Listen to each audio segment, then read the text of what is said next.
রসুলপুর শহরে এক ঈমানদার মানুষ ছিলেন। নাম তার আব্দুল্লাহ। সংসারে তার স্ত্রী, ছেলে ইমরান আর মেয়ে জান্নাতুল ছিল। কিন্তু এই পরিবারকে চেনে না এমন মানুষ শহরে নেই।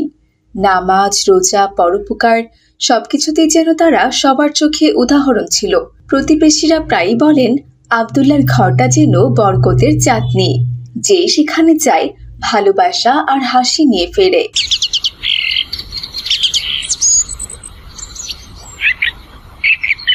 বাবা ইমরান, ইমরান, ওঠো বাবা। ভোরের আলো জানালায় ঢুকে পড়েছে। ঘড়িতে 5টা পেরিয়ে গেছে বাবা। ফজরের সালাতের সময়ও ফুরিয়ে আসছে। তোমার বোন জান্নাতুল তো সবার আগে উঠে নামাজ পড়েছে, এখন কোরআন নিয়ে বসেছে, আর তুমি এখনো বালিশে মুখ গুজে ঘুমাচ্ছ। ইয়া আল্লাহ, 5টা বেজে গেল আর আমি টেরই পেলাম না। মনে হয় শয়তান আমার কানে তুলো দিয়ে রেখেছিল। আচ্ছা ঠিক আছে বাবা, কিন্তু এবার তো তাড়াতাড়ি ওঠো। ফজরের সালাতের সময় কারোর জন্য অপেক্ষা করে না, আর ওয়াক্ত তো প্রায় শেষ হয়ে আসছে। জানো আম্মু, আজ যেন বিছানাটা আমাকে জড়িয়ে রেখেছে, একদমই ছাড়তে মন চাইছে না।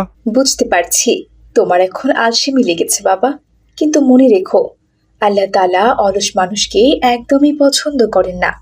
আর জানো কি, অলসতা শয়তানের ফাঁদ। এই কারণেই তো বলা হয় অলস মস্তিষ্ক শয়তানের কারখানা। তাই এবার তাড়াতাড়ি উঠে ফজরের নামাজ আদায় করো, তারপর নাস্তা করতে বসো, ঠিক আছে? আচ্ছা ঠিক আছে আম্মু।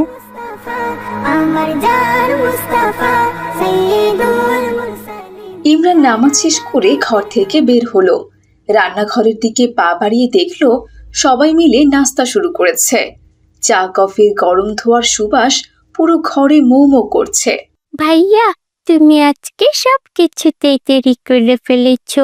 তাড়াতাড়ি নাস্তা খেয়ে নাও, আমাদের যে মাদ্রাসায় যেতে হবে, সেটা কি তুমি ভুলে গেছো? আমি আজকে মাদ্রাসায় যাব না, আমার ভালো লাগছে না। খুব আলসেমি লাগছে আর বারবার ঘুম পাচ্ছে। আমার মনে হচ্ছে তোমার একটু বিশ্রামের প্রয়োজন বাবা। তুমি হয়তো অসুস্থ বোধ করছো। ঠিক আছে, আজকে তোমাকে মাদ্রাসায় যেতে হবে না, তুমি বাড়িতে বিশ্রাম নাও, কেমন? এখন নাস্তা খেয়ে নাও। এভাবেই দিনটি কেটে গেল। সন্ধ্যার পর হঠাৎ তুমুল বৃষ্টি নামলো। ঝড় বাতাসের সাথে বর্ষণের তীব্র শব্দ ঘরে ঘরে প্রতিধ্বনিত হচ্ছে। রাত গভীর হলো, কিন্তু বৃষ্টি থামলো না। দেখতে দেখতেই ভোর হয়ে গেল, তবুও বৃষ্টির ধার যেন থামছেই না।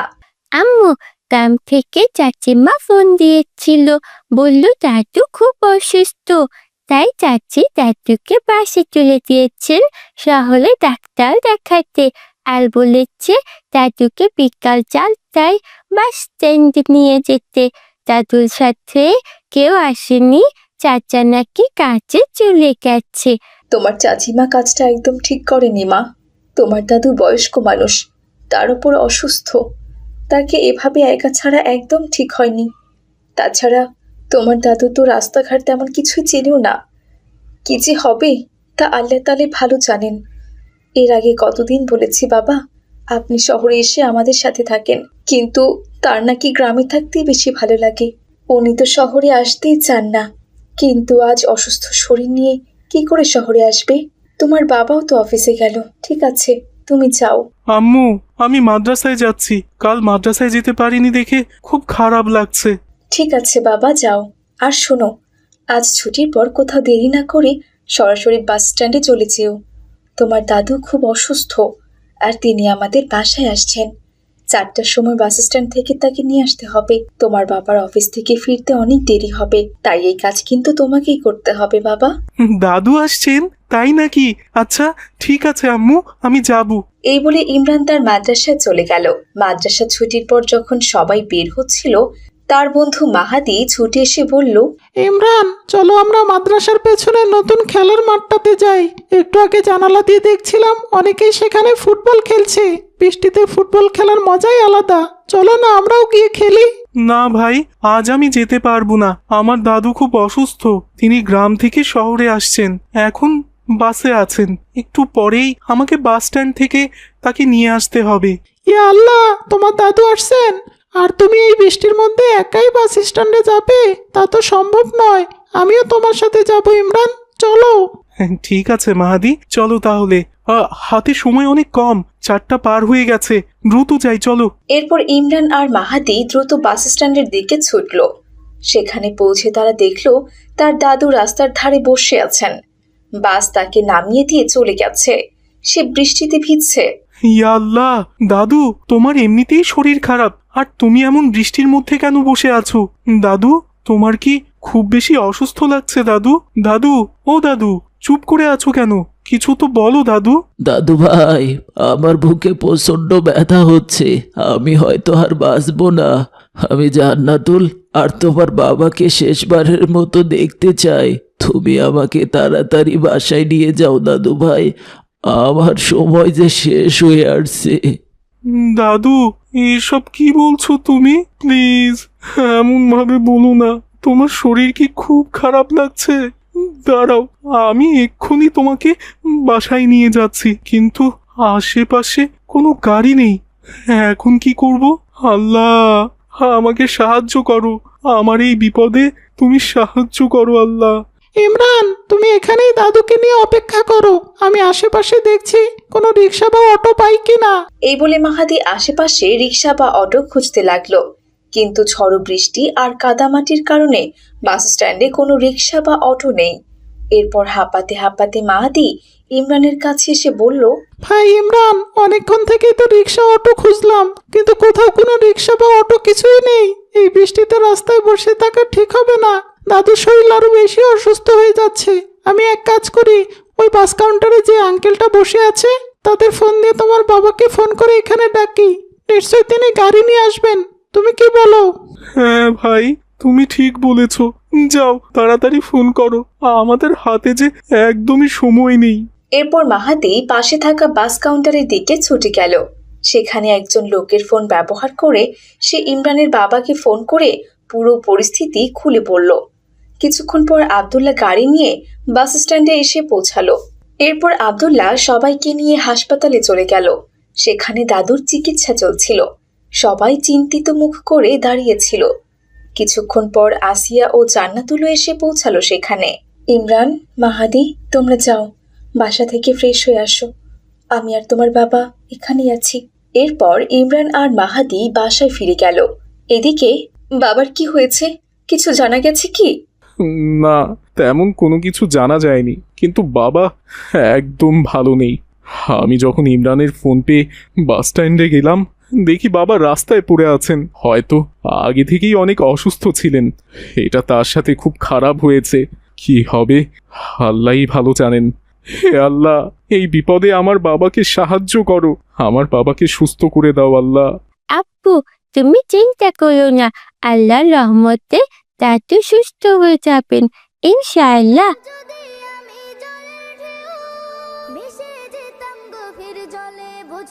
এক্সকিউজ মি, এখানে রোগীর বাড়ির লোক কে? আমি স্যার, তিনি আমার বাবা। কি হয়েছে বাবার? বড় কিছু হয়নি তো ডাক্তার সাহেব। অত্যন্ত দুঃখের সঙ্গে বলতে হচ্ছে, আপনার বাবা মারা গেছেন। দীর্ঘদিন খাওয়া দাওয়া অনিয়ম ও অযত্নে তার শরীর দুর্বল হয়ে পড়েছিল, আর হঠাৎ করে এত বৃষ্টিতে ভিজে তার ব্রেন স্ট্রোক হয়েছে। হায়াতের মালিক তো আল্লাহ তাআলা, এখানে আমাদের আর কিছুই করার ছিল না ভাই। বাবার মৃত্যুর খবর শুনে আব্দুল্লাহ ভেঙে পড়লেন। আসিয়া ও জান্নাতুলও কাঁদতে লাগলো। কিছুক্ষণ পর মৃতদেহ নিয়ে তারা বাসায় ফিরে আসে। কিন্তু প্রকৃতি যেন আজ তাদের বিপরীত হয়ে দাঁড়িয়েছে। বৃষ্টি থামছেই না, চারপাশ পানিতে ভরা। আব্দুল্লাহ ছাতা হাতে ইমাম সাহেবকে ডাকতে গেলেন। আসসালামু আলাইকুম ইমাম সাহেব, আমার আমার বাবার জানাজা করাতে হবে, দয়া করে আসুন। ওয়ালাইকুম আসসালাম। আচ্ছা ঠিক আছে আব্দুল্লাহ, জানাজা তো পড়াবো আমি, তবে বৃষ্টির মধ্যে জানাজা শেষে তুমি তোমার বাবার দাফন কোথায় করবে? চারপাশে তো পানি, কবর দেওয়ার জায়গা নেই, হয়তো তাকে ভেলায় ভাসিয়ে দিতে হবে। কি বলেন ইমাম সাহেব, বাবাকে ভেলায় ভাসিয়ে দিব? এ হয় নাকি? তাহলে কি আর করার আছে, আমি জানাজা পড়িয়ে দেই। এক কাজ করো, তোমার বাবাকে তুমি গ্রামে নিয়ে যেও, সেখানে হয়তো মাটি দিতে কোনো সমস্যা হবে না। হে আল্লাহ, আমাদের ভুল ত্রুটি ক্ষমা করো, আর শহরবাসীকে বন্যার কবল থেকে মুক্তি দাও, আমিন। এরপর আব্দুল্লাহ ইমাম সাহেবকে নিয়ে বাসায় ফিরে এসে কয়েকজনকে সাথে নিয়ে বাবার জানাজা সম্পন্ন করে আর পরিবারের সবাইকে নিয়ে গ্রামে চলে গেল। গ্রামে নেওয়ার পর তার ছোট ভাইয়ের বউ কাঁদতে কাঁদতে বলে, ভাইজান, আমাকে ক্ষমা করুন। আমি বুঝতে পারিনি বাবা এত অসুস্থ ছিল। আজ যদি তাকে আমি শহরে না পাঠাতাম, হয়তো বাবা মারা যেতেন না। আমি অন্যায় করেছি, তাকে ঠিক মতো খাওয়াইনি, কষ্ট দিয়েছি। দয়া করে ক্ষমা করুন ভাইজান। আপনি কাজটা ঠিক করেননি বোন, তবে এখন আর অনুতপ্ত হওয়ার কিছু নেই। আমার বাবা অত্যন্ত ভালো মানুষ ছিলেন। আল্লাহ তাআলা তাকে জান্নাত নসিব করুন। এরপর তাকে দাফন করে সবাই বুক ভরা শোক নিয়ে শহরে ফিরে গেল। জান্নাতুল ও ইমরান দাদুর মৃত্যুর তীব্র শোকেও কান্না যেন থামাতেই পারছিল না। তো বন্ধুরা, দেখলে তো, বৃষ্টিতে শহরে এমন দুরবস্থা হয়েছে যে কবর দেওয়ার মতো জায়গাও খুঁজে পাওয়া যায়নি। চারদিকে শুধু পানি আর পানি। আমাদের উচিত এই ঝড় বৃষ্টির সময় অসুস্থ দাদা দাদির বেশি করে খেয়াল রাখা।